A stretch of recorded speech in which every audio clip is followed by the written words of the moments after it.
All the roll and go, where am I to go? Meet Johnny, where am I to go? For I'm a young and a sailor lad, and where am I to go?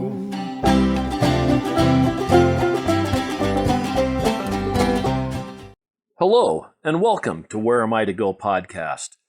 Today, before we start the show, I would like to bring up some business things that have kind of been on my mind so that you can know where to get more Where Am I to Go. First off, I'd like to talk about the Facebook page at Where Am I to Go podcast. It's on Facebook, and we've been posting some wonderful pictures of some of the places that we've been and some of the adventures that we've had. Not everything that we go and do is made into a podcast, and so we take pictures at different places and post those pictures so that you guys can enjoy some of the different places we've been. Also, I really am interested in listener feedback. I have an email address at whereamiitogopodcast@gmail.com. Again, that is whereamiitogopodcast@gmail.com. I would love to hear some of the listeners' comments and some of their ideas of places that might be interesting to visit and go and do. Today we are going to be at a museum that I visited probably 5 or 6 years ago. I thought it was an absolutely fantastic museum then. We are back today. I hear it's even better. And so we are in Albuquerque, New Mexico. We are with Bob, who owns the Rattlesnake Museum. Imagine a rattlesnake museum. How about that? How about that? But Bob's going to take us through. We're going to probably learn more about rattlesnakes and other snakes in general. You still have other snakes here, don't you? Yeah, we do the entire reptile thing, but we also touch on some of the other venomous animals, the arachnids and lizards like the Gila monster and so on. Oh, really? So we're going to see some of those? Oh, yes. Okay. And Bob's excited today because he has been shut down for the past year due to COVID. And he has just been able to start getting back up and running. But he told me that he had gone through and used his COVID time wisely and repainted, redecorated, and done a lot of upgrades to his museum. I can hardly wait to see him. But let's go ahead and get started here, Bob. Okay. Well, we'll start with the first guy you see coming through the door into the museum. This is our big greeter. His name is AJ. He is an eastern diamondback rattlesnake, the largest species of rattlesnake, found in the southeastern part of our country. You wouldn't see them out here in New Mexico. We do have the western diamondback, not to be confused. The eastern diamondback is found in Florida and some of the neighboring states down there. He's a big guy, but he's a big teddy bear. He does come out of there when we're cleaning. He's a little nervous outside of the enclosure. This is some security for the animals. So when they go back in, they calm down and feel better about life. Most of the snakes here at the museum have been born and raised in captivity. Most are from other zoos or from private breeders. Some are rescues. We do go out and pick up snakes that have been injured, snakes that found their way into somebody's garage, or pet snakes that can't be kept any longer.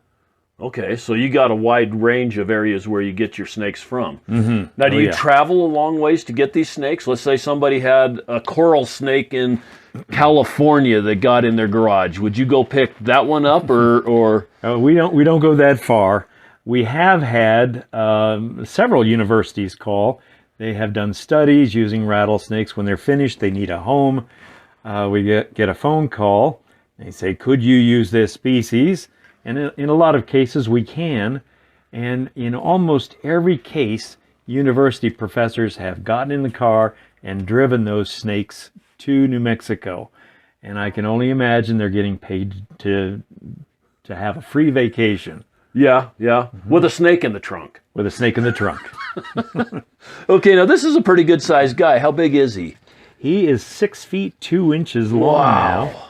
And he is the longest rattlesnake at the museum. Is it hard to measure him? No, we can do that. We put the head end up into a clear acrylic tube, lay him out. It takes 2 or 3 of us to manage a snake that size for measurement, but we can get a pretty accurate measurement. That measurement, by the way, does not include the rattle. at the end of the tail. Oh, okay. And how many rattles does he have? I can't see those. Oh, there's a don't know. herd of them there. It looks like 15 or 20. Well, there's quite a few, but that does not indicate the age of the snake in any way. They get a rattle segment every time they shed their skin. In their first year of life, that can be up to 6 times. Oh, really? And then as the rattle gets old, it gets brittle and pieces crack, chip, and break off. So you could find a 20-year-old rattlesnake with 2 segments, or a 3-year-old rattlesnake with 9 segments. So it's a little bit confusing, but that's one of those urban myths. You cannot tell the age of a rattlesnake by counting those segments. Wow. And so every time, and they shed their skins 2 or 3 times a year as they get older, or more than that? It's more frequently when they're young. Because they're growing. It's more frequent if they're injured. It helps them to heal. And when they shed, it also relieves them of any external parasites in the wild. Oh, really? Yeah, there are different reasons that's to cool. shed. It's very cool. Very cool. Huh. Good to be a snake. And what do you feed him? Mice or rabbits or? A snake that size would laugh at a mouse. Okay. Not out loud, but he can eat a pretty good-sized rat. About as big a rat as you've ever seen. Really? Uh-huh. So when people have free guinea pigs on Facebook, you run out and pick them up? No, that's never happened. We do have people bring rats and mice here.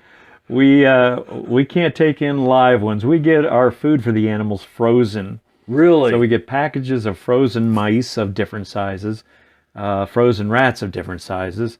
On feeding night, we take those out of the freezer, throw them into a bucket of warm water. When they're totally thawed, we set them into the snake's cage, and they know what to do. Smells like a rat to them. Do they strike it know. and get it? Isn't the venom part of the digestive process? For a wild snake, most of the time when this food goes into the enclosure, the snake does not strike. But it doesn't take long before they approach it and start to eat it. Once in a while, they'll be surprised by that food hitting the ground near them, and they might strike. Really? But you're right, a venomous bite does start the digestive process for a venomous snake. Okay, so what happens since they don't have the venom in there for their digestion? Does it harm them over the long term? Yeah, as long as they're kept warm, they can digest that food like a non-venomous snake would. Okay. The venom only helps to a certain extent. Okay. I did not realize that. I thought you would have to feed the venomous snake. Well, I figured you'd feed them all live food. No. There are many reasons not to feed live food to captive snakes. And I send that out to all the people keeping any kind of pet snake. Don't feed them live food.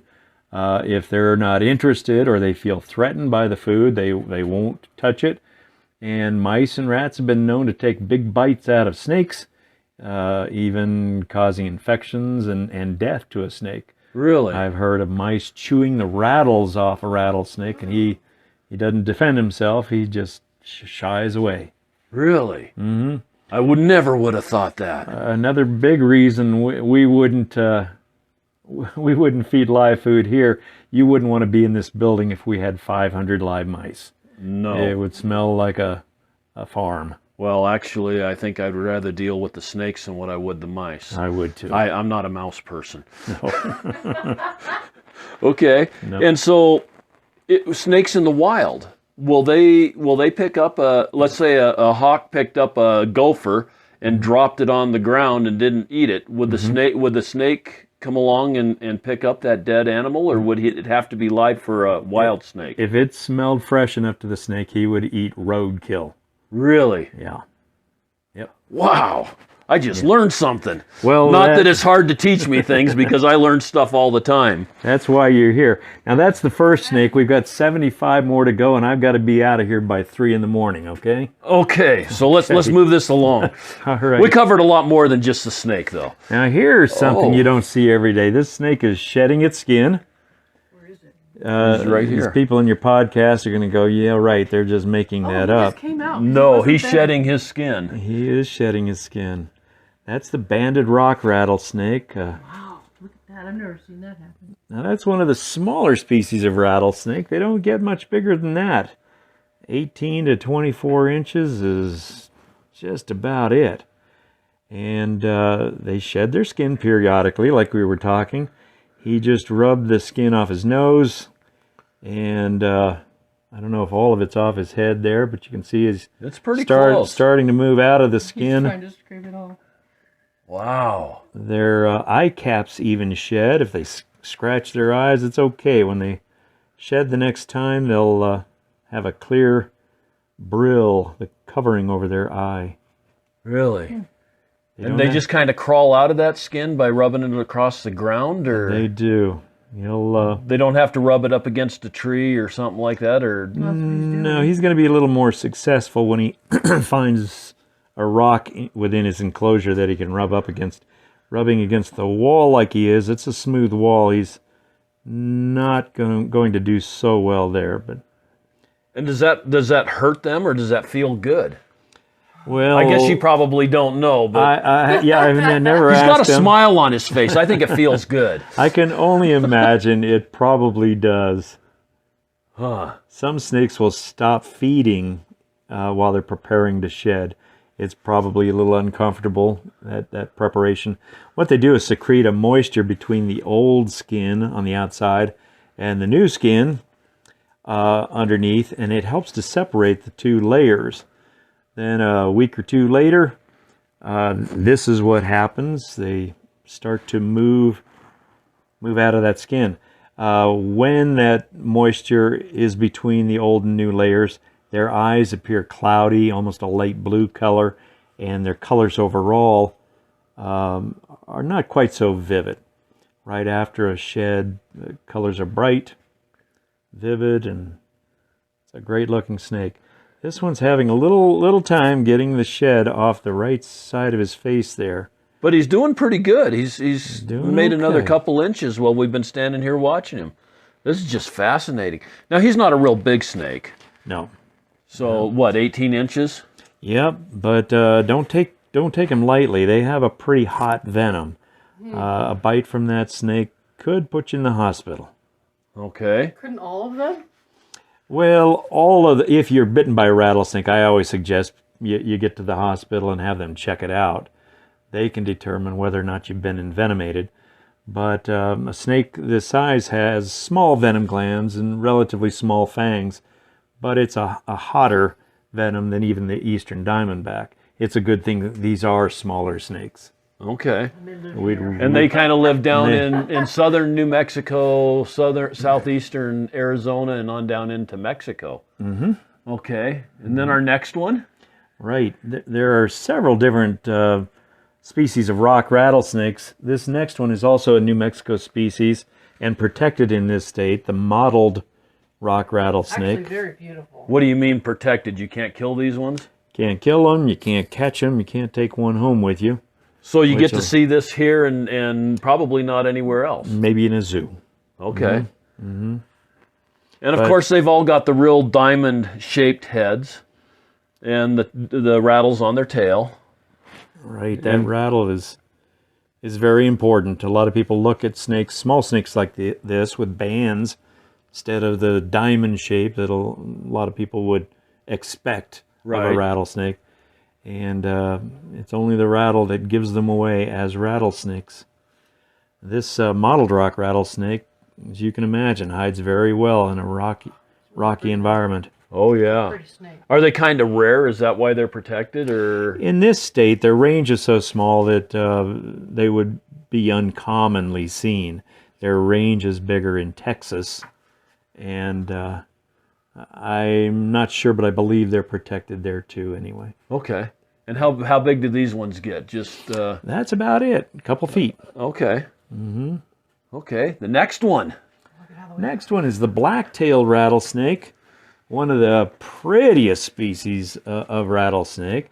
Given that name because the tail is black, the tail being the section before the rattle. We don't consider the rattle to be part of the tail, just like the length of your finger is not determined by how long your fingernails are. But he's really a bright and vibrant colored snake too, isn't he? Yeah, bright yellow. Their range runs through a lot of New Mexico, Arizona, a little bit of Texas, and down into Mexico. Okay. And how big do they get? Oh, a big black-tailed rattlesnake may exceed 3 feet.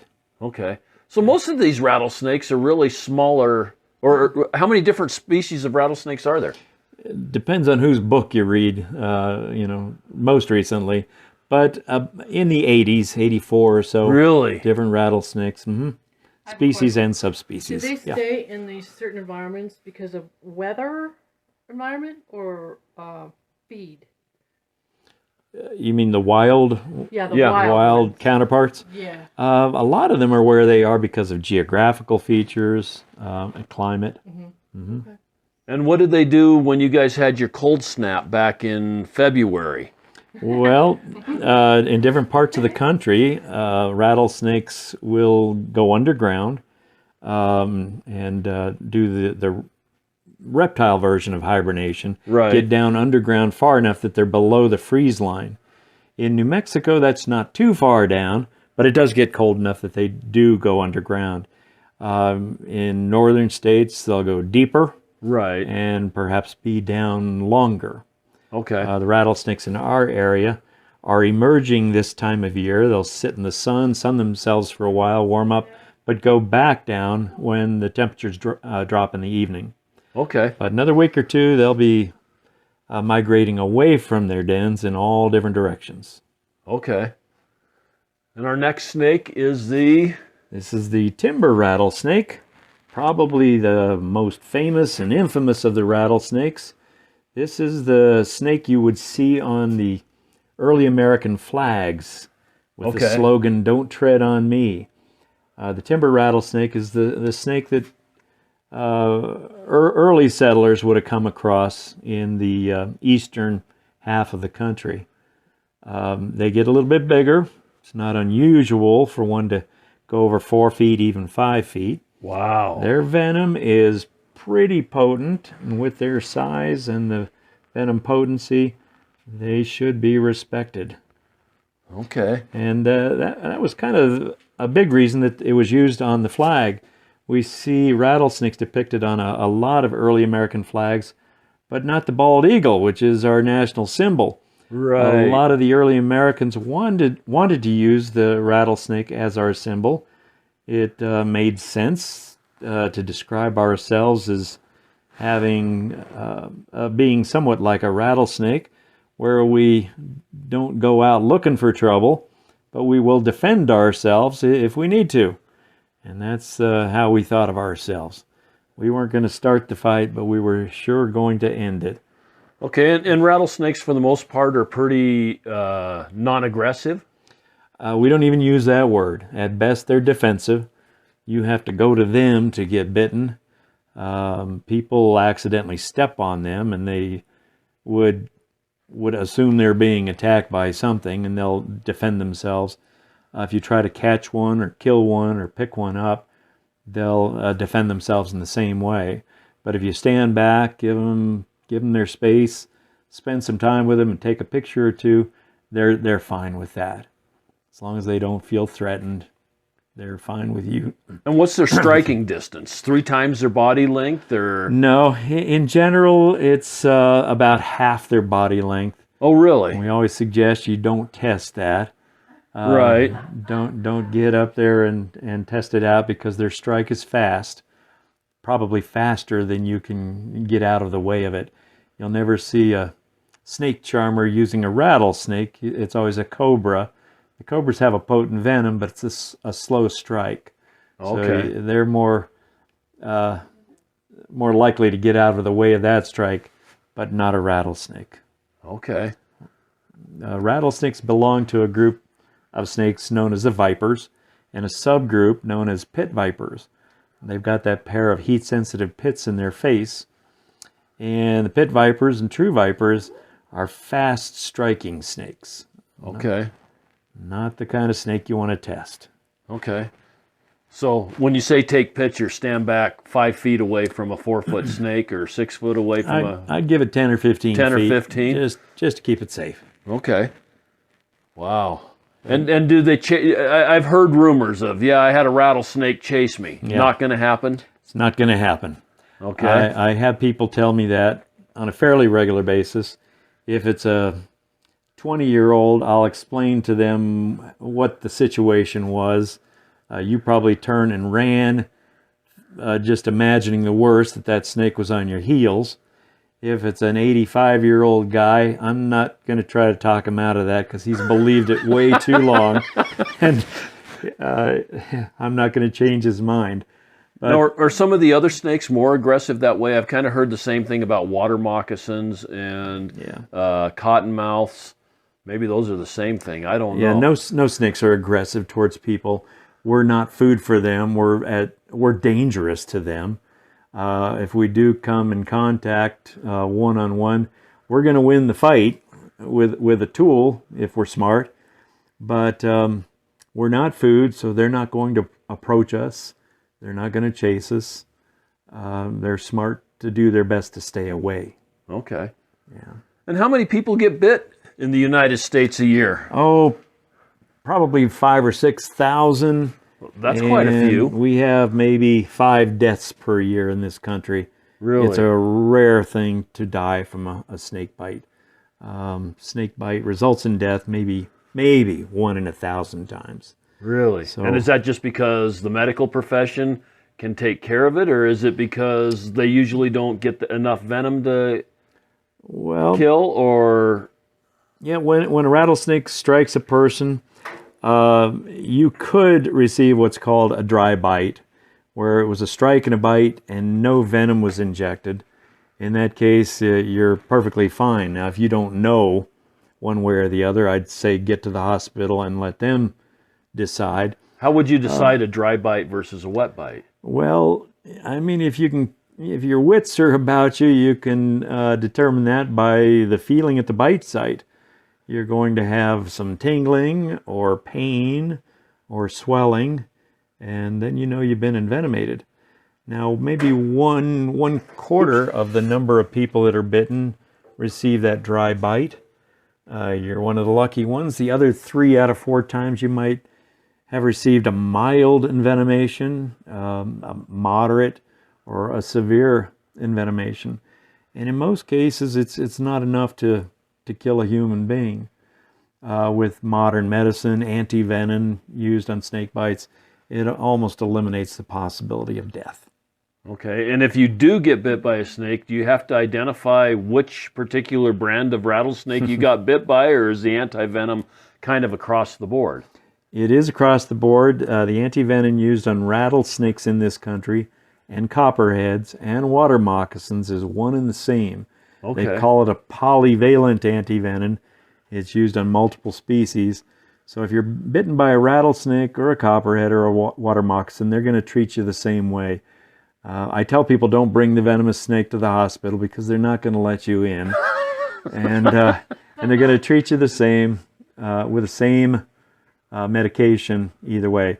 The only exception is a coral snake, and that's a very rare bite. Okay. Okay, so now we're moving on to some other snakes here. We got a corn snake, it says, and it looks like he just shed his skin.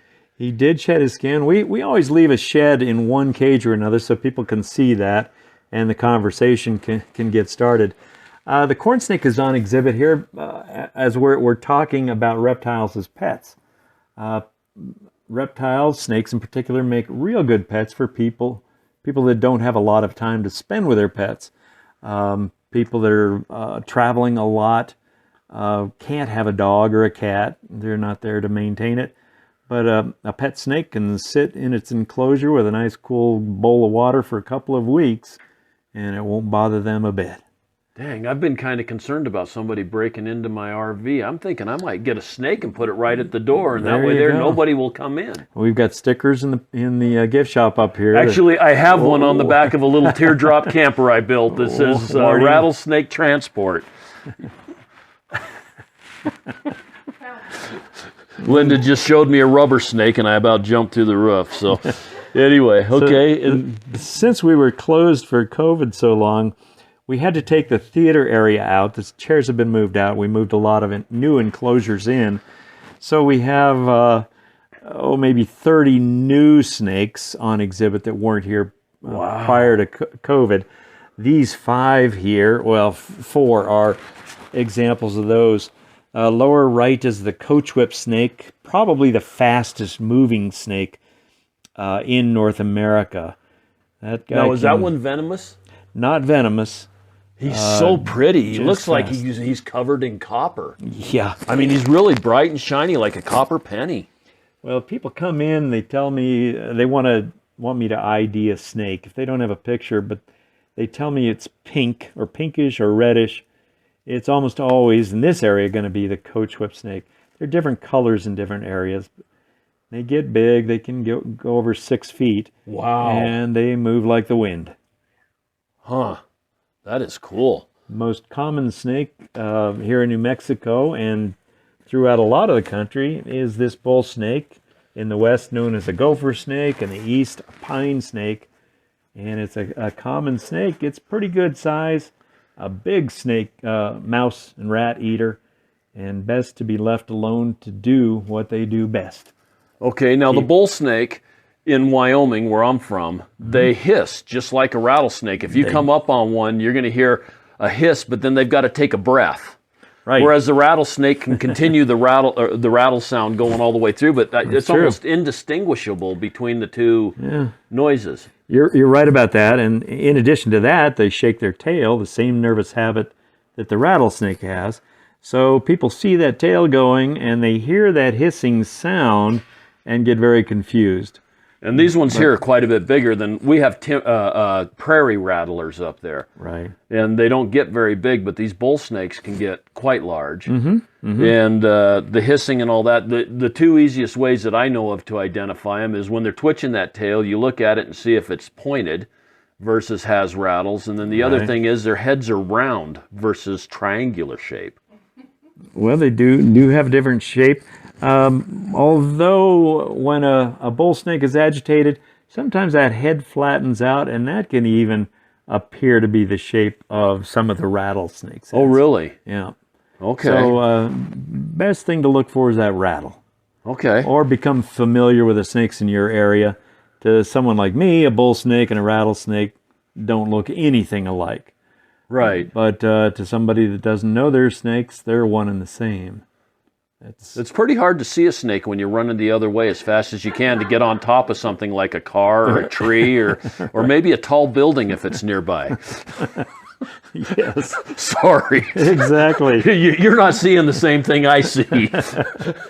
So here at the museum, in addition to the collection of live animals, reptiles, the snakes, the turtles, lizards, some amphibians, some arachnids, we have a large collection of artwork and artifacts that help tell the reptile story and help bring it closer to our hearts, like this memorial of Steve Irwin's. We put this in several years ago, and quite a few of our visitors have sent things in, some little trinket or toy that they had, Steve Irwin related, and we've added those to the collection. That is a big collection, too. And that's not all of it. You got a lunchbox and a couple of magazines, some little cars like what he drove, well, a helicopter, and lots of dolls. Dolls. This pictures, a signed picture even. Quite a few signatures here. There was a series of trading cards that kids could collect, and the most important ones were these 2 with their signatures on them.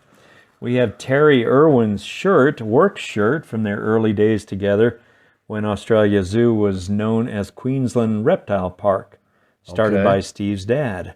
Oh, okay. Well, that's cool. And then you've got several skulls in here too, like a hippopotamus and a... That's part of a future exhibit. A lot of people already know, but hippo kills more people in Africa than venomous snakes do.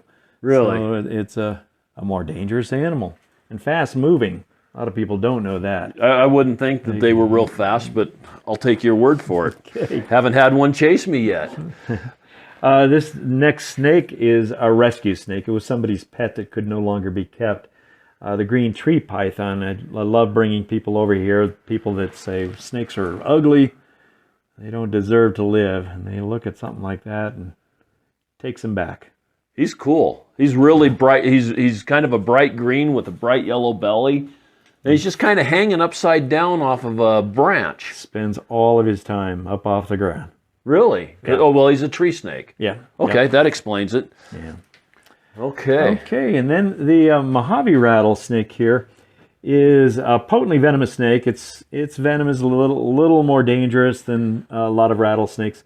It not only has the hemotoxin that all rattlesnakes have that breaks down tissues, causes pain and swelling, it also has a neurotoxin, like the timber rattlesnake, like the rock rattlesnakes we've already seen. So you might have symptoms different from other rattlesnake bites. I can tell you from personal experience that can include a weird sensation like electricity running through your body. How can you tell me that? How can I tell you that? How many times have you been bit? Just once. And Just once? That's in a lifetime of doing this. I plan on that being the one and only time. Do you take anti-venom just to build up your immunity? No. Is that something that snake handlers a lot of times do? There are people in this country that are a whole lot crazier than I am. They're milking the snakes or collecting venom from the snakes to be used in medical research and the creation of anti-venom used for snake bite. And those people have to hold the snakes. They're hands-on all the time and are bitten on a fairly regular basis. There are a few of them that inject themselves with small amounts of venom every week, and in order to, what they say, keep their tolerance to the bites up.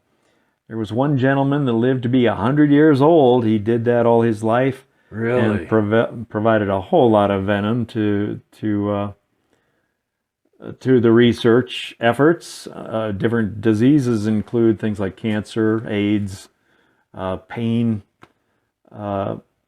covers pain symptoms, and he injected himself on a regular basis. He always said, if I live to be 100 years old, I'll feel that some component of the venoms that I'm injecting got me there. And he sure enough did live to be 100. Wow. So who knows, there may be something that we'll discover down the road, something in snake venoms that'll help us live longer lives. Huh. And healthier lives. He said he never had a cold or the flu. Really? That is interesting. Maybe that'll be the permanent cure for COVID. Okay, now we got a red diamond rattlesnake. Yeah, the red diamond rattlesnake lives in southwestern California, down into Mexico. Not to be confused with a western diamondback. It's just red diamond rattlesnake. And it's a pretty snake. It's got the black and white banded tail like a western diamondback. Yeah, at first I thought maybe he was shedding, but he's not. No, isn't that an amazing tail? It is. It's Vivid. black and white, very black and white, and the rest of the snake is kind of a yellowish color, a reddish color. Yeah, red diamond. Kind of a light brick color. That is so cool. We have a large collection of movie posters that are reptile related. This is one of my favorites, Beyond Bengal. That is a dramatic pose. And that's from 1934, so that's a pretty early one. If you get a chance, take a look at this picture on Google. It's Harry Schneck, Beyond Bengal, and it's got 1,000 pounds of galvanized muscle. The guy's all wrapped around with a snake. It's a pretty cool picture. With wild eyes. This is an original Aboriginal painting from Australia. A lot of the paintings do include images of reptiles, including snakes, lizards, and turtles.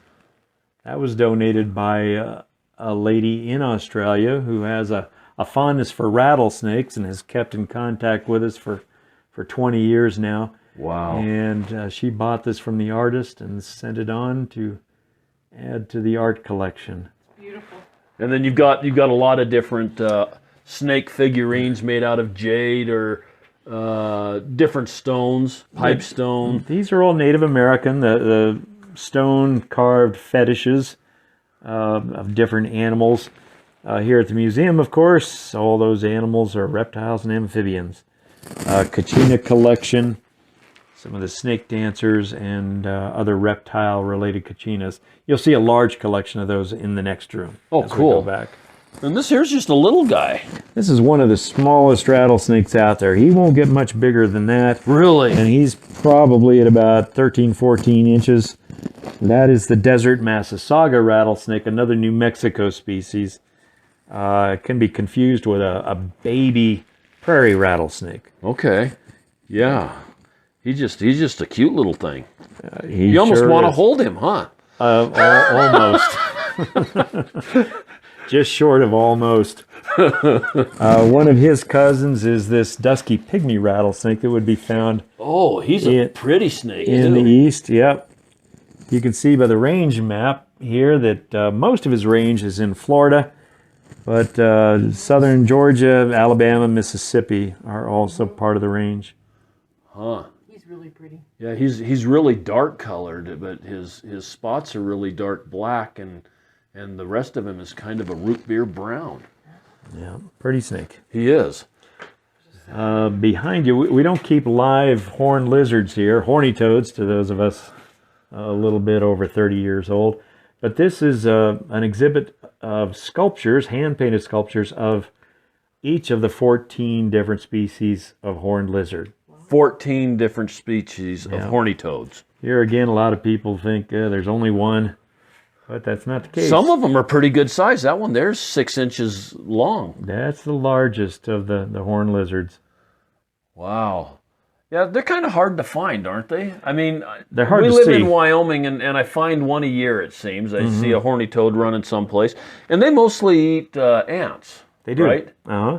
They're very cryptic. If they're not moving, you could easily miss it. You could walk right by them. They're just so cool looking. They're prehistoric. They are amazing. If you could grow them 100 times the size that they are, you'd have dinosaurs. You'd have With the- Triceratops. There you go. All Yeah, over again. Exactly. Mm-hmm. Yeah, really cool looking. There's a salamander here, and I've always wondered, are they poisonous? No, they're not. But a lot of the amphibians are, frogs, toads, and some of the newts and so on, do have secretions that are poisonous. Off their skin? And here we do talk about the difference between poisons and venoms. Venoms are toxins that are injected, or stinger or fangs, and a poison is something ingested. You either drink it or eat it. So a dog that takes a bite out of a toxic toad is going to Get sick or die? get maybe? sick, possibly die, depending on So they have species. secretions on their skin that aren't really good for you? Right, not this one, but others, Other yes. kinds?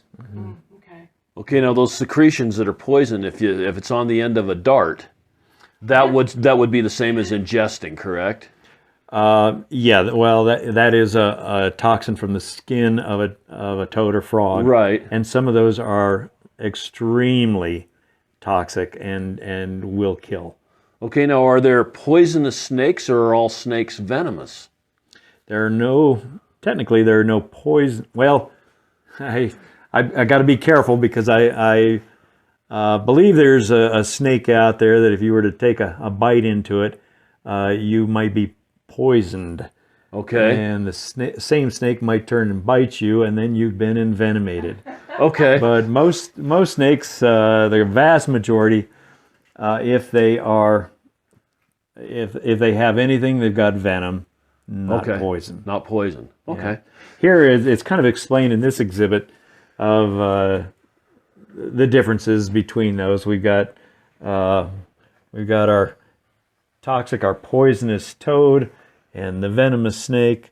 It's interesting that early on, not so recent books were titled incorrectly. We'll find a book that says Poisonous Snakes of America. Yeah. That kind of thing. Down below, we talk about poisons other than animal poisons. A lot of these poison bottles either say that on there, or they've got ribs or little nubs that'll let you know if you grab that bottle that you're holding a bottle of poison. Oh, really? Mm-hmm. So that's what the bottles with all the ribs in them. Now I had heard that the blue bottles were definitely an indication of a poisonous substance, but I don't know if that's. I don't know that to be true, but I wouldn't be surprised. Okay. And what kind of medicines do they use venoms for, besides just anti-venom? Yeah. Well, there are something like 60 different diseases or conditions that are being treated with snake or other animal venoms. Some diabetics are given a medication derived from Gila monster saliva. Oh, And really? It's supposed to be very effective. I've actually talked to some people that have been treated, and they think it's a wonder drug. So Wow. yeah. That's just amazing. Okay, and you got a desert tortoise here. Yeah, she is a rescue tortoise.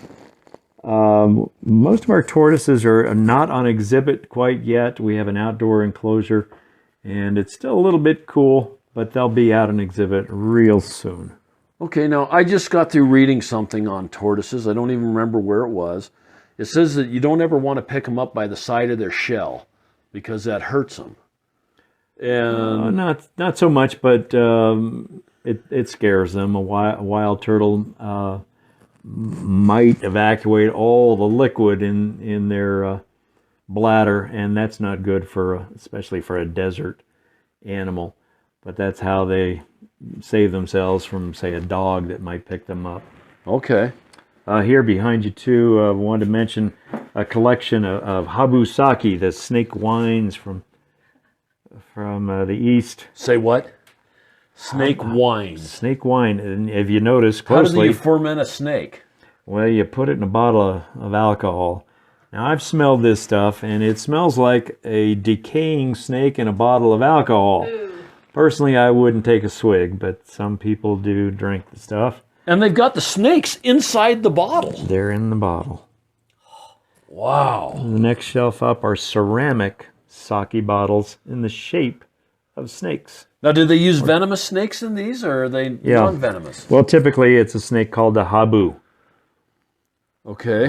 Thus the habu sake. Wow. That's got to take some nerve to open up that bottle and think you're going to take a swig out of it, because if that snake comes out and lands in your mouth, that's got to just about put you through the roof. I don't think that's going to happen, but scary thought, huh? Here's a fun object that a lot of people are shocked to find out there was a sewing machine in the mid-1800s that included a snake in the design of the body of the sewing machine. Can you see that snake? I can. And we're talking about a small, it's probably 12 inches, 13 inches long, stands up about 8 inches high, and it has a hand crank. So it's an old hand crank sewing machine. Right, this is a real sewing machine now. But the arch that comes on over that everybody's familiar with the old singers or whatever, is in the shape of a snake coming on across. It's really cool. It is a super neat sewing machine. That's pretty special. It had to take a lot of talent to turn that hand crank and still not run that needle through your finger. Wow. Okay. That is, you've just got so many things in exhibits besides just the reptiles here. We can spend a good portion of your night here doing just this. We've got some other snakes here that are mostly non-venomous. The one right next to you, the western hognose snake, is technically a venomous snake. It's a rear-fanged snake. Its venom is so mild and its temperament is so calm that a lot of kids keep this snake as a pet. And Don't even realize it's venomous? they might not realize, or if they do, they're not so concerned. Huh. Does it have to bite you clear on the back of its mouth because the Right. fangs don't come out? They tend not to bite people. Huh. That's just interesting. And then you've got a couple of other turtles here. You've got... This is the common snapping turtle. That's the one you don't like to swim with. It's the one you don't want to put your finger in their mouth. That is for sure. Down here we've got some baby box turtles, our local box turtles. These are rescues, and we get several dozen of these in every year, and we get them back out there as soon as we can. Okay. Then you got an Arizona black rattlesnake. That's a young one of the species. You'll see a full-grown one in the next room.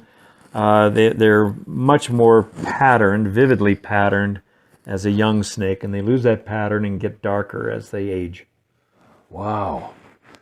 Just so cool. The Gila monster. Well, let's get the pronunciation right there. Gila monster. Okay. As though it were spelled with an H. Okay. The Gila monster is the only venomous lizard in North America. They're found in far southwestern New Mexico, the southeastern half of Arizona, southwestern Utah, southern Nevada, and a little bit of California, and down into Mexico. Okay. Their venom is supposed to be exceedingly painful. Not life-threatening, but you almost feel like you want to die. Okay. This Gila monster came to us 30 years ago. She's an old lizard. When she bit her previous owner, and the woman wanted nothing to do with her after that, so she brought her down here. So the people keep these things as pets? Some people do. They can be kept with permits. They're not inexpensive pets if you can get one. Huh. And how big do they grow? That's about it. I mean, this one's 30 years old, and it's only 14 inches long. Actually, 19 inches long. 19 inches? Yeah.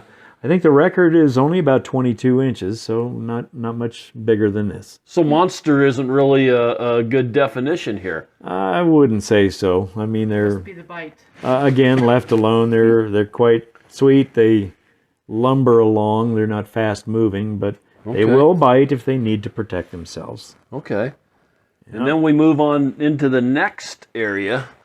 Well, stop here real quick because this is an exhibit a lot of people have fun with. Oh, yeah. A collection of license plates from around the country with personalized wording. Yeah, we got RATLR with a snake on the front from Florida A&M University, Rattler.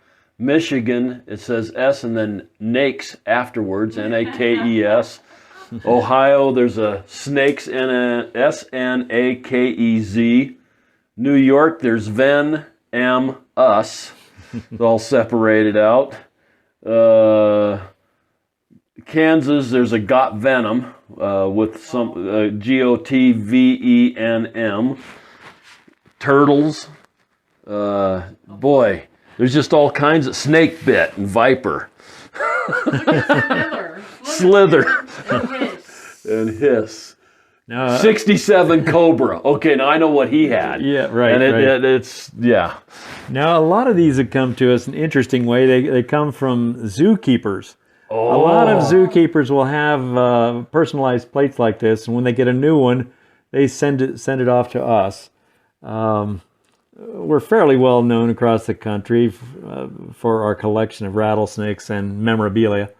And so those plates end up here. A lot of the keepers have been here, so we've talked in advance.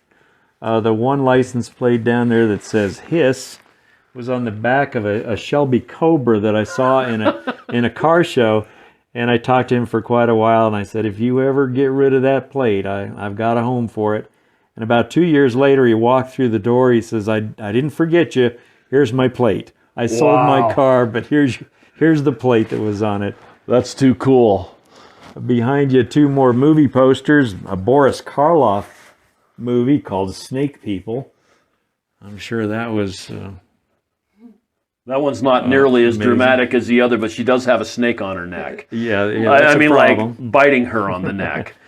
And in the early 50s, Walt Disney did a series of shows called True Life Adventures.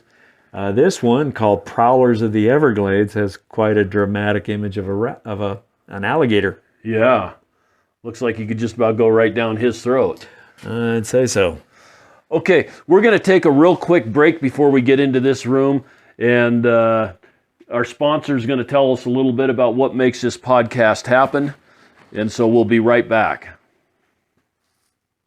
Okay, we're back. That was a nice break. Pretty scary how long it was, huh? A week and a half, I didn't realize. Now, this is a cool cabinet. This is a great collection. This is a one-of-a-kind collection of every Native American kachina, in this case Hopi kachina, that is reptile related.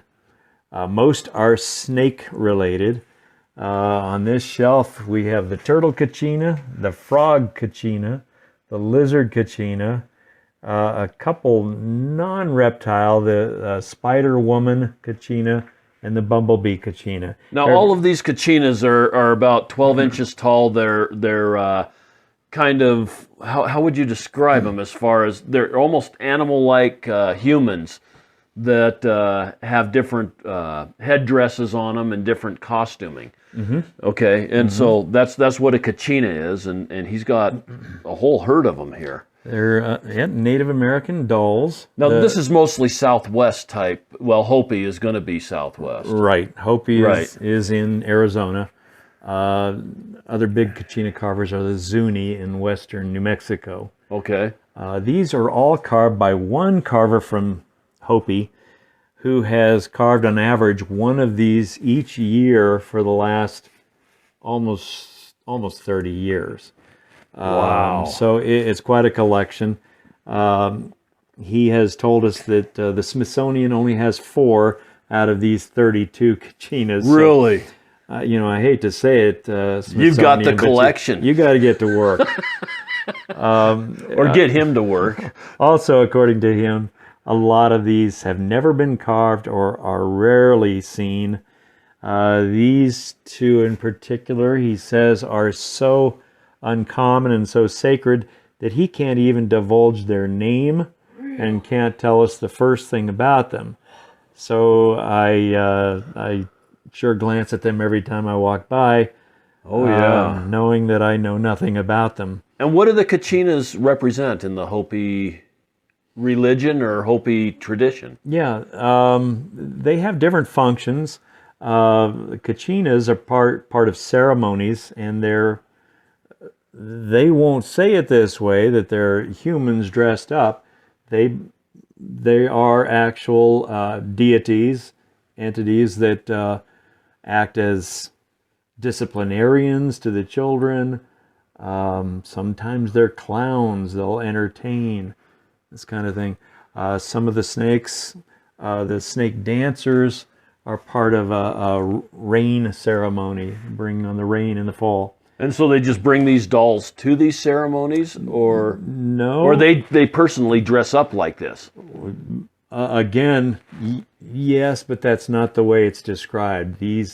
Those people dressed up are not people dressed up. They are the deities. Okay, but I'm trying to get my head wrapped around this.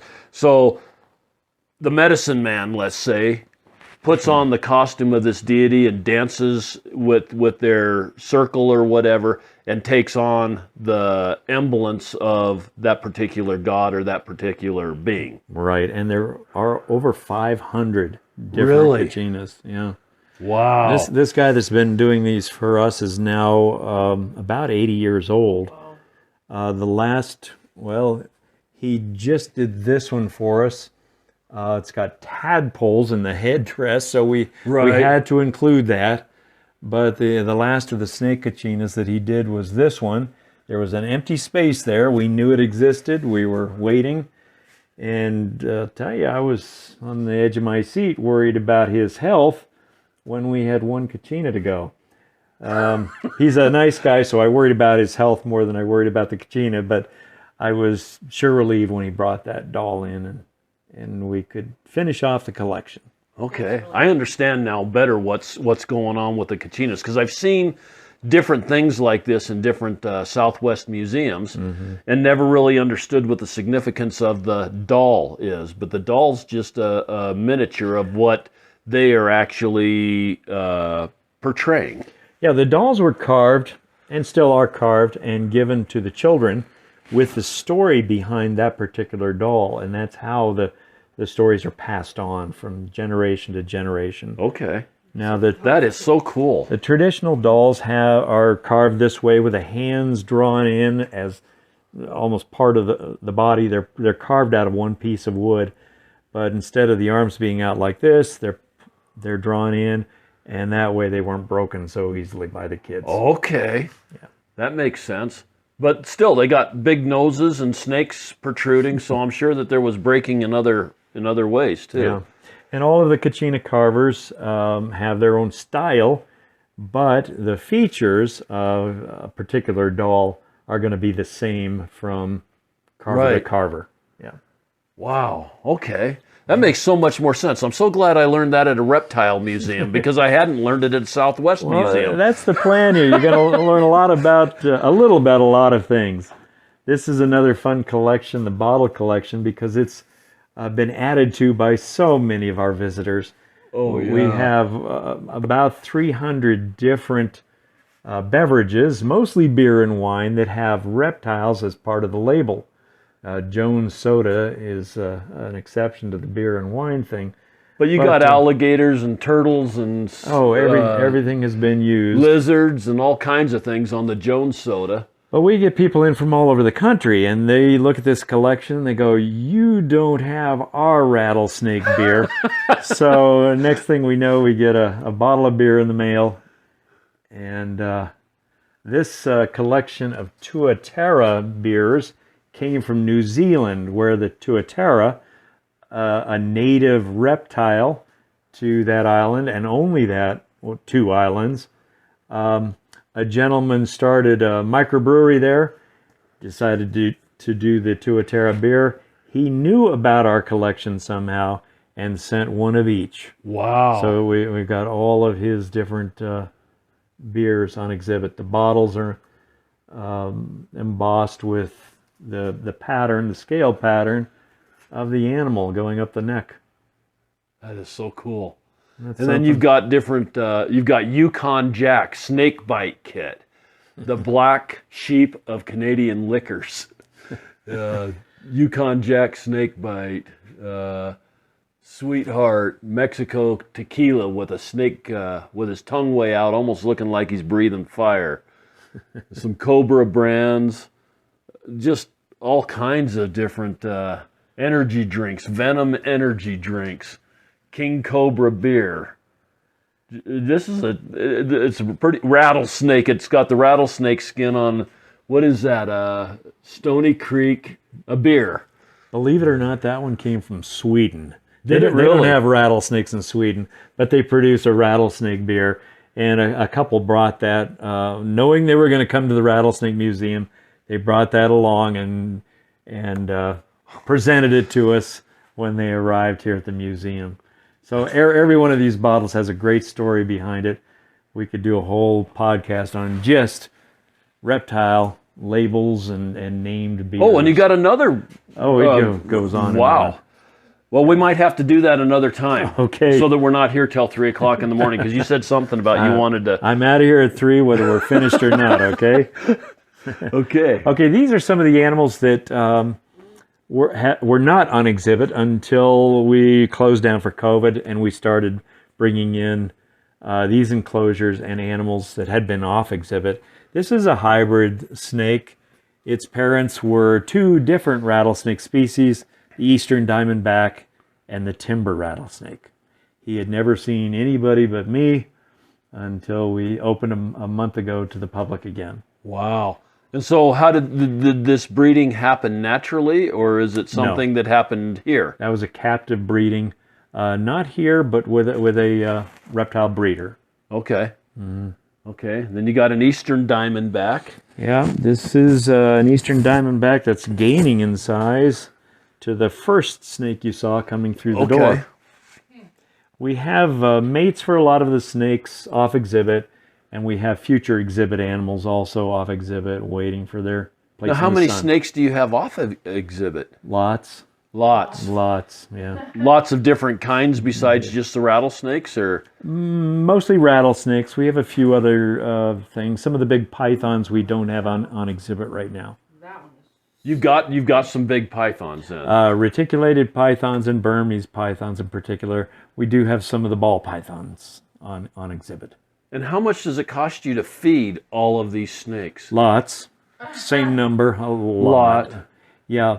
That had to have really hurt when you didn't have any tourism at all coming through here for the past year. It did, but I'll mention that there were a few locals that knew we might be experiencing some troubles because of having been closed down. And so we had some donations that helped with the feeding of the animals. And where do you get your rats from? Just a local pet store that freezes them, or they come in shipping containers? Or yeah, there are some businesses around the country that do nothing but produce mice and rats for the zoo business. It's not only snakes that eat mice and rats. It's some of the crocodilians, some of the turtles, birds of prey, some of the large cats, and it goes on and on. That's a big business. I never even realized that that would be a business. Yeah. Yeah, I think I'm going to become a rat breeder. You'd be best off if you didn't have a sense of smell. Right. Wow. Okay, we've got you're going to have to pronounce that one. Surbat Mountain rattlesnake. I didn't know if that was a hard C or a soft C. Right. And that is a rattlesnake in limbo right now as far as naming and DNA studies being done. It may be the newest species of rattlesnake from northwestern Arizona. Mm-hmm. They didn't even know they existed. They knew they existed, but they thought they were part of a population of Arizona black rattlesnakes. Okay. Yeah. And then we got a real pretty white one here. He must be the snow snake I've always heard about. Yeah, right. No, not quite. That's a female, and it is our oldest snake right now. She's about 30 years old. It's a northwestern neotropical rattlesnake.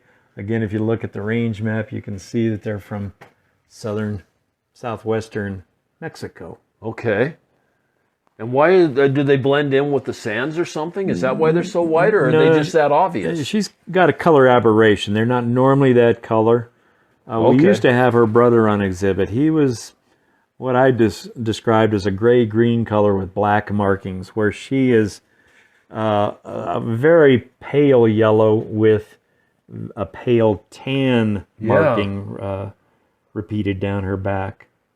They were both pretty snakes. She outlived him, but we can't expect her to be here too much longer. That's pushing the limit of the age of a captive rattlesnake. In the wild, the same snake wouldn't have lived 1 year. Just because it was so obvious. Would have been spotted and killed by a predator.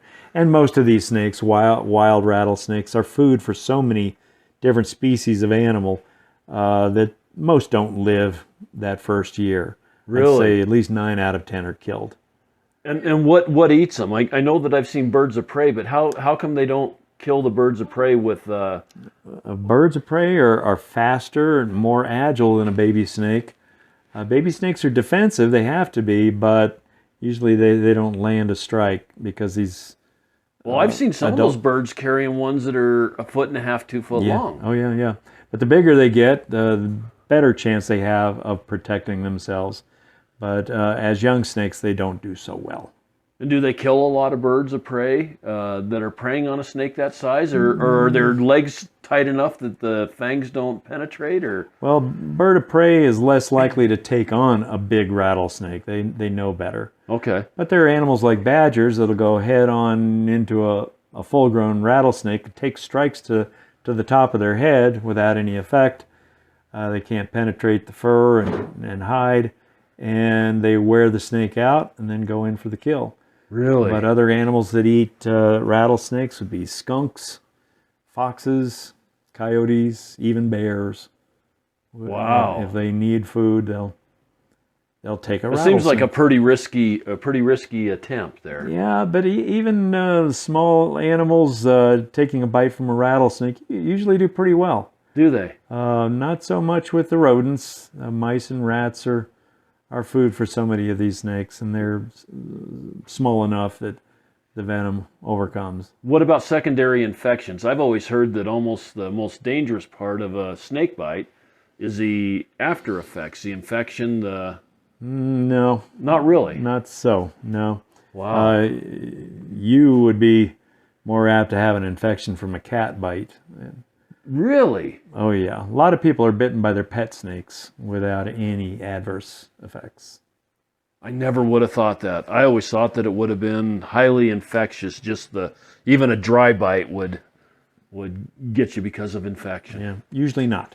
That's good to know. Aren't you glad you came in today? Hey, I am really glad I came in today. Okay. I am learning and a lot of misconceptions. You're just blowing out the door here. There are a lot. We even have a poster in the previous room. We didn't look at that, but it's got the 24 most common, we call them old wives' tales or urban myths. Okay. They answer correctly some of these misconceptions. And I've only talked about 20 of them so far, so I've got 4 more to go. We've talked about maybe 4 of them, so there's a long ways to go. Okay. This may be the most dangerous of all of the rattlesnakes. This is a South American species, either known as the South American rattlesnake or the Brazilian rattlesnake. Its venom is far more toxic than, say, our western diamondbacks. Wow. Okay. You would be in more serious trouble. Then we got a midget faded rattlesnake, and he's got his skin shed in there. He just shed today. Did he? Some of our visitors got to watch that. You can see in his range map, they're found in western Colorado, and most of their range is in eastern Utah. Okay, and they even touch a little bit into Wyoming. Oh, that's right. You're from Wyoming. So if you're in that part of Wyoming, you could see that snake. Okay. And he doesn't appear to be a real big one either. No, he's about half grown. He'll get a little bit bigger, but he's not a big rattlesnake species. Okay. And then we got your Arizona black. You just touched on him a little bit ago. Right. You saw a young version of this snake in the last room with a stronger, more vivid pattern. This is a full-grown who's almost entirely black with little banding, the outlines of a light yellow. Next one's the most common rattlesnake in this country. Its range covers a good part of the central and western part of the country. Even up into Canada. Even into Canada, down into Mexico. Wow. He's got quite the range. Yeah. And this is what we're most familiar with where I'm from, is the prairie rattler. Right. And they don't usually get very big. Usually not. Like I saw one time that was about 3'6". That's supposedly just about very large. 2 to 2.5 feet is more typical, and they're variable in pattern. We're going to be putting another prairie rattlesnake on exhibit that doesn't look anything like this if you saw them side by side. But really, most rattlesnakes are variable, and unless you know your stuff, you might not recognize some examples of some species as that species. Okay, and I also noticed that you only have one of each snake in each one of these pens. Right. If you put 2 of them in there, are they prone to fight? Are they territorial with each other? They won't fight. They may mate if you've got opposite sexes. But one big reason that we keep they're solitary animals to begin with in the wild. Unless it's breeding time, they're usually on their own. But here, if we had 2 snakes in one enclosure, we'd have to separate them for feeding. Okay. They're not bright animals. We could throw 2 mice in with 2 snakes, and they would invariably go for the same mouse. So we always would have to separate them. Okay. This way keeps it simple. Okay. Here's the only cousin to the prairie rattlesnake, the Hopi rattlesnake. Okay. It's got a smaller, and again, it covers smaller range. Covers a lot of the same range, though. It's just the blue. Oh, just the blue. Okay. So you see the prairie rattlesnake and the Hopi rattlesnake. And that's just northern Arizona, pretty much the Hopi reservation up there. That area. Okay. Huh. And now, do these snakes breed together in the wild to create hybrids, or is that not a very common thing? If their ranges overlap, it's not so uncommon. You Okay. might see hybrids. Yep. Okay.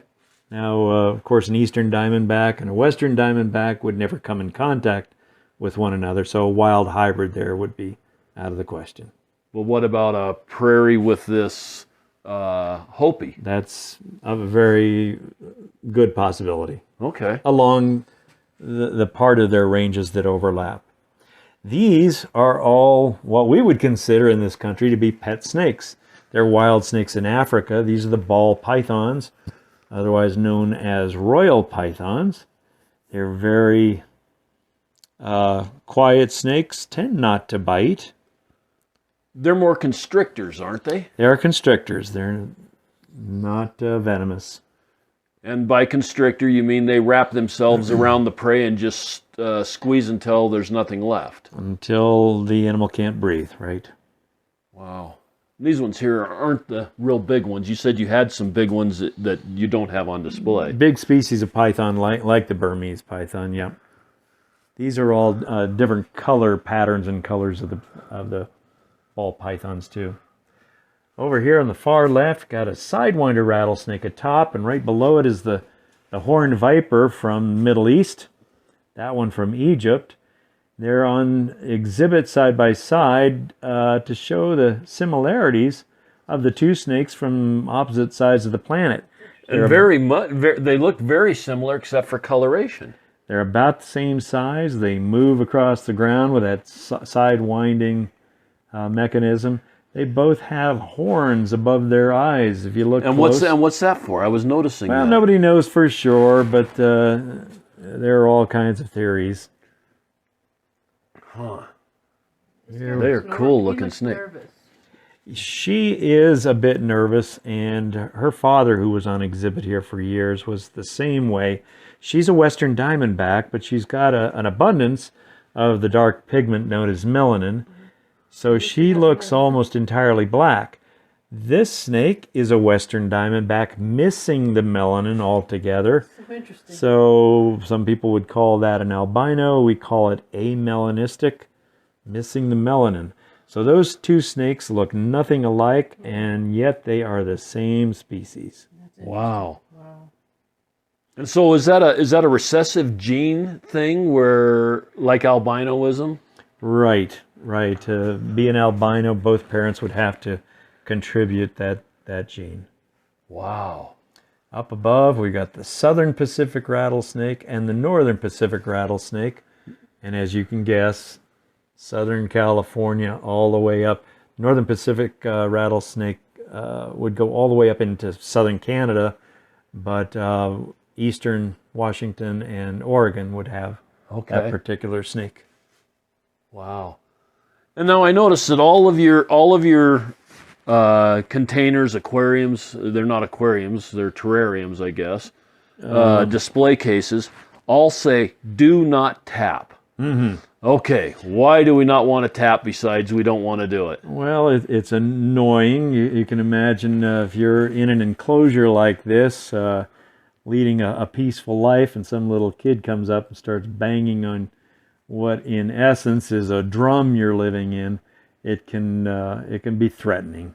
Do the snakes strike at the glass sometimes when people are... No, but a rattlesnake may start to rattle. There are a few rattlesnakes that wouldn't need so much encouragement. We have little signs on those enclosures letting people know that if they're watching the snake rattle, to take a step back, that you're a threat to the snake right now. Okay. I brought that up more for just edification purposes, in case somebody's visiting, just to make sure that... As you can tell, we have to remind people over and over again. Yeah, like every case, do not tap. Right. Please don't. It's just unfair to the animals. Yes. Same thing with, I think, all aquariums. You tap on that glass, I think it's pretty annoying to the fish, too. Yes. It's just not a polite thing to do. No. And I've heard of people throwing rocks at animals in zoos. It's pretty ridiculous that people would act that way towards animals. Right. Yeah. Okay, now we got some tarantulas. Right, this is the male and female of the species you'd find here in the Southwest, known as the blonde tarantula because the female is more of a blonde color, the male a dark brown color. Usually you don't see the two side by side, you see one or the other, but we thought we'd show the difference in the sexes in this particular spider. And they live underground, right? Yeah, female digs a burrow and pretty much stays down there. There are times of year when the male comes out looking for the females, and you might see hundreds of those. Really? After a rain. Yep. And they're, again, are they venomous? They're venomous, right? They're venomous mildly, and they tend not to bite. Or treated gently, they'll crawl up onto your hand with no threat of envenomation, of bite. What do they eat? They'll eat a lot of different things, but in general, it's insects. Like grasshoppers and stuff? Right, right. Okay. And then we come on over here. Okay, here we do have another hybrid. This is a Western Diamondback Prairie Rattlesnake hybrid, and it is a naturally occurring hybrid. This one was a wild-caught snake. It's actually a rescue from a landfill. We were called out there to pick up a snake that was endangering the people working there and in danger of being buried alive. So okay. We brought it back here, realized it was a hybrid, and we tell the story. The next enclosure is another Western Diamondback that doesn't look like a Western Diamondback because it's missing the pattern. Yeah. It's missing the diamond pattern. And this is naturally occurring too. Not really? Common, but it does happen. Okay. And to the right is a normal-looking, an average-looking Western Diamondback rattlesnake. From an unusual area, it's a Kansas specimen of the Western Diamondback. If you look at that range map and see where... Oh, there's just a little tiny that place range just in barely southern touches. Kansas. Yep. Wow. In fact, it's just kind of a little area that comes from halfway up Oklahoma into that one little area of Kansas. Yeah. Wow. That was also a donation from a university in Kansas. When they finished their study, they needed a home, and because of its location, we thought that was interesting. Okay. This is the Great Basin rattlesnake from the Great Basin part of the country. A lot of that is in Nevada. Okay. This is another hybrid, the Mojave rattlesnake, prairie rattlesnake hybrid. Oh, there he is. I was going to say, I think maybe you need to look around on your floor. He might be there. But yeah, I found him. He's in the cage. Well, that's a good thing. We take inventory every day at the beginning and end of the day. That's good. Never lost an animal. This is an interesting snake from Mexico, the Mexican West Coast rattlesnake or green rattlesnake. And if any rattlesnake out there could be bigger than that Eastern Diamondback, it would be this snake. And how big do those get? This is a very young snake, easily over 7 feet. Really? So this snake at about 3 feet is only about a year old. Wow. He's got a long ways to go. And what about this one here in the bottom? That is a blacktail rattlesnake. We have 3 blacktail rattlesnakes on exhibit here at the museum. One from Arizona, one from New Mexico, and one from Texas, to show the colors of specimens from different parts of their range. Okay. Yeah. This is the same snake from Texas right here. Okay. This is New Mexico. You saw Arizona in the other room. Right. And these ones here, their tails are a little bit more concealed to where you can't see how black the tails are. Yeah, they're kind of sitting on them, coiled up around them. This is a fairly new exhibit. We're talking here about bees and bee venom and the danger of bee stings versus the danger of a rattlesnake bite. And it turns out, if you check this out closely, that more people are hospitalized and more people die as the result of bee stings. Really? Far more. And is that just because there's a lot more bees? And a lot of people have bad reactions to those stings. Okay. Yeah. Wow. I think we just about gone through and looked at everybody? We skipped a lot along the way. Here's a little bit about the use of reptiles in Egyptian culture, old Egyptian. Some things we don't have out on exhibit. The crocodile was used heavily in art and do you have a crocodile here, like in storage? we don't. We have crocodile skulls on exhibit. Okay, yeah, I saw those when we first came in. Yeah, crocodiles and alligators don't make good captives in the Southwest. The swamps are far and few between. We don't have the water necessary for a lot of those animals. But we do have the skulls so people can see how serious that set of teeth is. Right. Yeah. Here's something that catches a lot of people's eye. It's a reproduction of an old lamp that's almost 6 feet tall. It's a floor lamp, and it's got a snake going all the way on up for the post that holds the lamp on top. Right, and that's supposed to be a king cobra. Okay. And it's holding the globe at top. Wow, that is a really cool lamp. It's a great lamp. This is a reproduction, and even the reproduction is not inexpensive, but the original, I heard, was last sold for $500,000. Wow. Wow. Okay. For a lamp.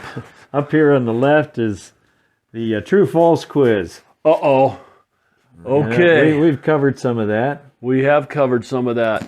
But, I'd like to get a little bit more into maybe some myths or truths about the bites themselves. You said for the most part, if somebody got bit, if they get to the doctor, they're going to be okay. Right. Very few people actually die of snake bites. What happens if you are out a long ways away? And I know that you can see the old snake bite kits, and from what I understand, it's not proper to go ahead and make an incision with a knife and try to suck the venom out. Right. That's a big falsity, right? Old methods of snake bite treatment, what you do for yourself in the field, have almost all been thrown out the window. The cross-cutting, like you're talking, cut and suck method. Tourniquets shouldn't be used unless you have education behind that. Ice baths that people used to use, put your arm in a bath of ice, not to be done. Okay, now why is that? I hadn't heard that one dispelled yet. Okay, yeah. Well, after a snake bite, you want that venom to move away from the bite site, but slowly. Okay. So they tell you don't run around in a circle and get your blood pumping. But you want it to move away slowly. If you put your arm in now the reason for that is so it's causing tissue damage. And if you restrict blood flow, you're keeping that venom in a remote part of your body, and it's causing damage. Okay. If you put your arm into an ice bath, same thing. It's going to slow down blood flow, and the venom's going to stay where it started. Okay. So I'm hiking. I'm 20 miles out away from the truck, or 5 miles out away from the truck. I get bit by a snake. Best thing to do. Well, I'll start by saying I always recommend people not hike by themselves. Most people do have someone else along. If the worst happens, you're bitten by a snake, and it's severe enough that you can't walk, your partner can go for help. Or nowadays, so many people have cell phones, and if you're within reach of a tower, you can call for help, and they can fly you out of just about anywhere you might get to. Okay, let's worst case scenario this though. Okay, no cell phone service. No cell phone service. Like an idiot. Or even if you have, okay, you're out there with somebody else, but they're not strong enough, let's say, to help you out. To carry you out. To carry you out or to do something like that. And you don't want to run, of course. No. If you can't walk, sit down, relax, let your hiking partner go out and get help. You're going to be okay, even if you never get to a hospital and have it taken care of. You're probably going to survive the possibility of losing a finger goes up with time because it is causing tissue damage. That's if you're bit on the finger. If you're bitten on the finger. What happens if you're bitten on the ankle? Same sort of thing. You could have tissue damage in the area of the bite. But death rate, even without treatment ever, is pretty low. It's less than 5% easily. Okay. And, so your partner goes out and gets help. Nowadays with GPS, you should know where you are. Right. And they can come and pick you up. In the olden days, it wasn't so easy to get treatment like that. Not the death rate from rattlesnake bites was ever, through the ceiling, but it was more common 100 years ago. And it is more common to get bit on the hands and that type of stuff than what it is the legs, correct? Well, kids are often bitten on the legs because they're not paying attention to where they step. Adults are probably more commonly bitten on the hands and arms because they're messing with a snake that they shouldn't be. Or picking up something where a snake's underneath or Could something. be, yeah. People are bitten when they're moving logs off their wood pile. They're not out in the boonies. They're just in their backyard. Right. We get a lot of phone calls from people that find rattlesnakes in their yard. Around here, that's outside of the city or on the very fringe of the city in some areas. But most of our calls are from, 20, 30 minutes out of town, where people are living in areas where the snakes can move freely between houses because they're spaced so far apart. Okay. And a lot of those people have wood piles, or they're doing gardening. They don't see the snake. Okay. And what about the other one that I've heard, and I don't know if that's true, DC electric shock, high voltage taser to the bite, or as I've often thought, strapping your leg to the coil of your car and turning the thing over till you lit up like a Christmas tree. I'm sure you can tell by the grin across my face that that's a bunch of baloney. It doesn't neutralize the venom. It does not. Dang, I would have just had a whole lot of shock therapy. Well, I actually know of people that have hooked their friends up to the car coil or something, knowing better, but they just wanted to see them in additional pain of electricity. But no, that doesn't do the trick. Okay, I just heard it. No, it's common. Here we've got 24 trues and falses, and they all cover subject matters that come up here all the time. Like number 2 there, a rattlesnake can mate with a bull snake. A lot of people think that's possible, creating a venomous bull snake. No rattle, but venomous, and it's not true. Okay. They are not closely related. Now, I do want to see number 5. I want you to talk about that because that was on my list of things to talk about. Yeah. It says, true or false, rattlesnakes are born alive, not hatched from eggs. And it is true. It is true. Some snakes are born living, where a majority, 70% of snakes, are hatched from eggs. Live bearers include a lot of the vipers, pit vipers, like rattlesnakes, copperheads, water moccasins, boas, garter snakes. A lot of the egg layers would include cobras, a lot of the non-venomous snakes, bull snakes, corn snakes, king snakes, pythons are all egg layers. So about 70% of the snakes are egg layers, 30% live bearers. And what do they? Okay, I'm sure that they don't sit on their eggs like a chicken.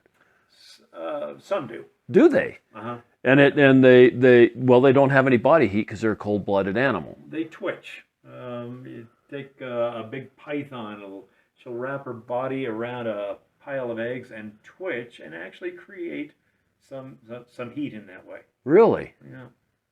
Okay. And then she's protecting her eggs also. I wouldn't want to get too close to a big python mother's pile of eggs. I would imagine She not. will protect them. Wow. This is just too cool. Well, thanks. This goes on and on. People stand and they'll read this entire thing because it is, excuse me, it's interesting for a lot of people because they've heard it another way. along the way. Like baby rattlesnakes are more dangerous than adult rattlesnakes. Not true. Not true. No. Okay. I've heard that one my whole life. Yep. And I've also heard the one about the lady that put on her coat and fell over dead because there was a whole nest of rattlesnakes in her coat back in the old days. Okay. You haven't ever heard that one, I'm sure. No, I've heard other versions of the same story. I think the funniest one I ever heard was a cowboy that was bitten by a rattlesnake through his boot, Okay. died from the bite, which is already unlikely. But his boots were given to his son after the funeral, and the son put the boots on, and that fang was still lodged in the boot, stabbed him in the leg, and he died from the bite. After his funeral, the boots were given to the grandson, and he put the boots on and died from the same rattlesnake fang. Wow. All a whole bunch of hoo-ha. Yeah. Not going to happen. The stories go on. I hear stories. I wish I had started taping these like you're doing this years ago. It'd make a great book. But I'm sure. Some of the stories are, they're not even reasonable, some of them. One man talked about chopping the snake in half. The two halves rejoined and the snake slithered off. Really? And I just wonder what he was drinking at the time. Okay, now what about the story about chopping the rattlesnake's head off, and then later that night the rattlesnake bites you and doesn't come looking for you. Of course, he doesn't have any way to motivate, but you go back on out and pick up the head or whatever and get bit. That is a possibility, correct? That is absolutely possible, and a lot of people have been bitten that way. They'll sever the head of a snake and think they can take the head home as a souvenir of the experience, and that snake for up to half an hour, maybe more, can turn and bite. And you can imagine that's a stressed out snake, and you're going to receive an envenomation. And the venom sacs inside their head, correct? Right, back of the... Right, yeah. There, yeah. So that venom's still possible. The venom's still with that snake and the fangs. And I know of a gentleman who knew better and lost a thumb after a bite in just that way. Really? Yeah. So don't mess with even a dead rattlesnake. Well, how long does it take them to die? I shouldn't admit this here. I've killed a rattlesnake or two in my time. Get out. And Get out. and it seems like they slither and move for hours afterwards. Yeah. Well, I don't know about hours, but half an hour is not unusual. They can still respond to a touch. Wow. Yeah. That is just amazing. And does it take that long for their brain to die, or are they dead and that's just nerves? I couldn't tell you for sure how the nervous system continues on beyond what we call death, but it certainly does. Okay. For a while. Okay. Yeah. Well, this has just been so absolutely phenomenal, Bob. I've loved this museum. Well, like I said, I was here 5 or 6 years ago and was totally fascinated by it. And we were on our way home, and I said, let's go to Albuquerque if Bob will do this with us.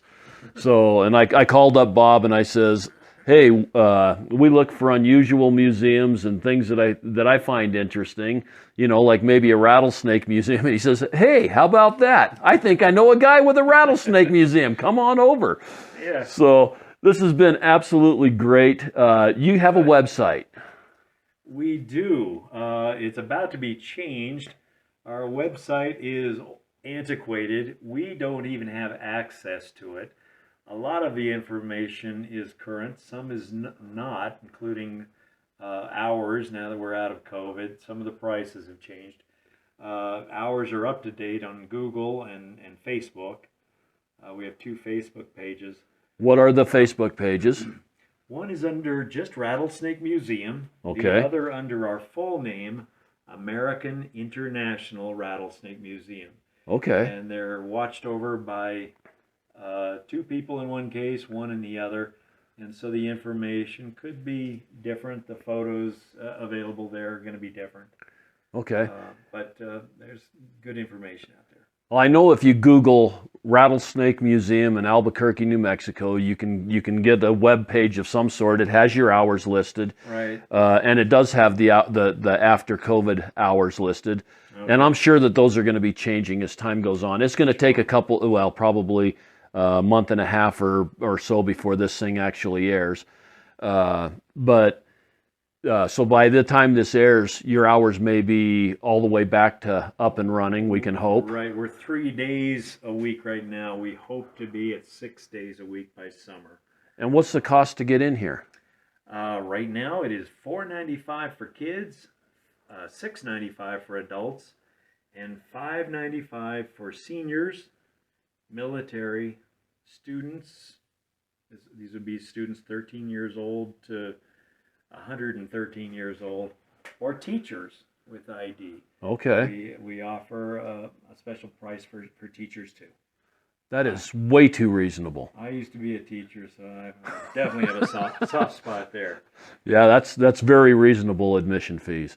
And you have a very nice gift shop where you can buy all kinds of cool things, from bumper stickers to live rattlesnake transport bumper stickers, and just T-shirts, ball caps, magnets, anything. snake bracelets, just about anything snake oriented. I think you probably got out there. But nothing made from snake parts. No. I need to mention that. Right. Yeah. Right. No. Yeah. Exactly. You come in here looking for a taxidermied snake, you're going to be let down. Well, this museum is just absolutely fascinating. If anybody is ever in the Albuquerque area, please come by and see the Rattlesnake Museum. You will not be disappointed, even if you don't like snakes. You may come out of here with a whole different attitude about snakes, and hopefully we've dispelled some of the myths and some of the scary things that people are used to thinking about when it comes to snakes. That's the plan. That's the plan. Mm-hmm. And one more thing that I've been meaning to ask kind of all the way through is what happens, what are you looking for in the way of snakes? Are you looking for the 10-foot rattler? Are you looking for the 5-foot prairie rattler? Is there certain things that you are in particular looking for? I'm not actively looking for any particular snakes. I should mention I've got visitors that tell me about their 10 and 12-foot rattlesnake sightings, and anymore I smile and say, wow, that is a world record, because the world record is about 8 feet. Okay. And as far as I know, there's only been one rattlesnake ever measured at 8 feet. They just don't get that big. Okay. 6 feet for a western diamondback or eastern diamondback is considered a monstrosity. That is just huge. Okay. Yeah. So if you tell me about a 10-foot snake, I'll smile and I'll nod, but I'm thinking you don't know what you're talking about. But if he shows up with one, you'd be highly interested. I'd love to see that. Yeah. I'd love Okay. to see it.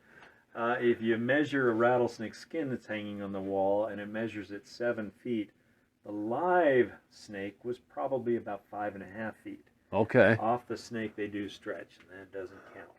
Okay. Yeah, I have seen, personally, I saw a 7.5-foot rattlesnake raised to that size in captivity with regular meals throughout the year, and it was just awesome. It was unbelievably awesome to somebody like me. Right. That's just so big. But so there isn't really anything that you're actively searching for. No, but okay. If someone can prove to me that they have a 7 or 8 foot rattlesnake, I'd sure like to see that. Okay. Yeah. Well, that'd be that. I hope that you get to see it. I hope I don't get to see it unless you've already seen it. But yeah. Okay. No, that'd be pretty exciting. I will say that I'm always looking for any reptile-related artifacts, things of interest to the general public that I can put on an exhibit at the museum. Okay. People listening to this might have an interest in sewing. We've got a quilt collection with traditional quilt designs named for snakes, like diamondback and snake trail is an old quilt pattern. Medical items, Native American, pop culture things, all forms of art, from neon art to fine oil paintings. These are the kind of things we're looking for. Things that make our subject matter, rattlesnakes and reptiles, more interesting for the general public. We skipped by a watercolor done by John Audubon. One of only 4 snakes that he ever did, but he did do one rattlesnake. And it's quite impressive. And for people that know who John Audubon was and have an appreciation for that kind of art, they're in awe standing at that painting. And we passed by it, unfortunately. We were looking at other things. Well, we'll have to go back and take a look. Exactly. Anyway, I so appreciate your time. So appreciate you taking us through. And I always finish out my podcast by saying the world is full of wonder. People need to get out and explore. Come see stuff like this. It's way too cool to pass. And have an absolutely wonder-filled day. Haul the roll and go. Where am I to go? Meet Johnny, where am I to go? For I'm a young and a sailor lad, and where am I to go?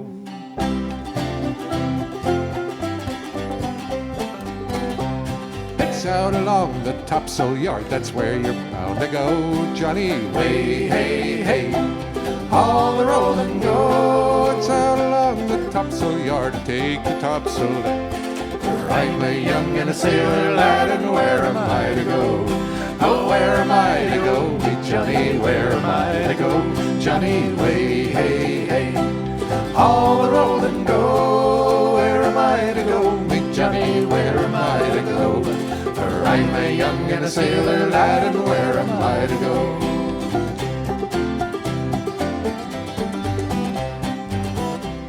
It's out along the royal yard, that's where you're bound to go, Johnny. Way, hey, hey, haul the roll and go. It's out along the royal yard, the royal fort is stowed.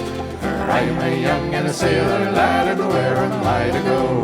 Oh, where am I to go? Meet Johnny, where am I to go? Johnny, way, hey, hey, haul the roll and go. Where am I to go? Meet Johnny, where am I to go? For I'm a young and a sailor lad, and where am I to go?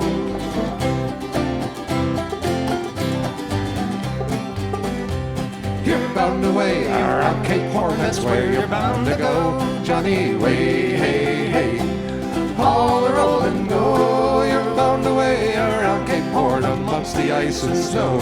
For I'm a young and a sailor lad, and where am I to go? Oh, where am I to go? Meet Johnny, where am I to go? Johnny, way, hey, hey, haul the roll and go. Where am I to go? Meet Johnny, where am I to go? For I'm a young and a sailor lad, and where am I to go?